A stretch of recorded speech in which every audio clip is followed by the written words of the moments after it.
ধনে পাতার আচারটা কী করে করছি একবার দেখুন।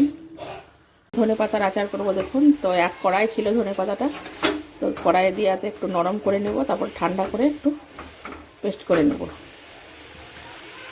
তো ধনে পাতার আচারের জন্য দেখুন এখানে আমি অনেকগুলো রসুন আর কাঁচা লঙ্কা নিয়ে নিয়েছি, আর চপারে করে আমি চপার করে নেব একটু, এগুলো আধ ভাঙা করে নেব। তো দেখুন কড়াই তেলের উপরে দিয়ে দিয়েছি হিং আর কালো জিরে।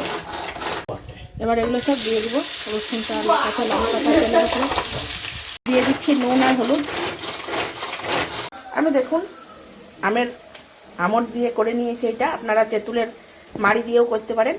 একসঙ্গে ধনে পাতাটা একদম পেস্ট করে নিয়ে এসে দিয়ে দিলাম।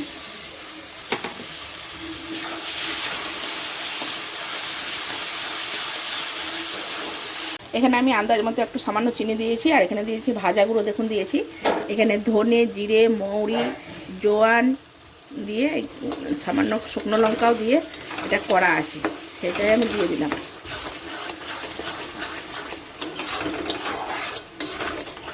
এখন আর জল নেই, এবার আমি বন্ধ করে দিচ্ছি গ্যাসটা। এবার ভাত, রুটি সবারই, পরোটা সবারই সঙ্গেই খাওয়া হবে, অল্প অল্প করে তুলে নিয়ে।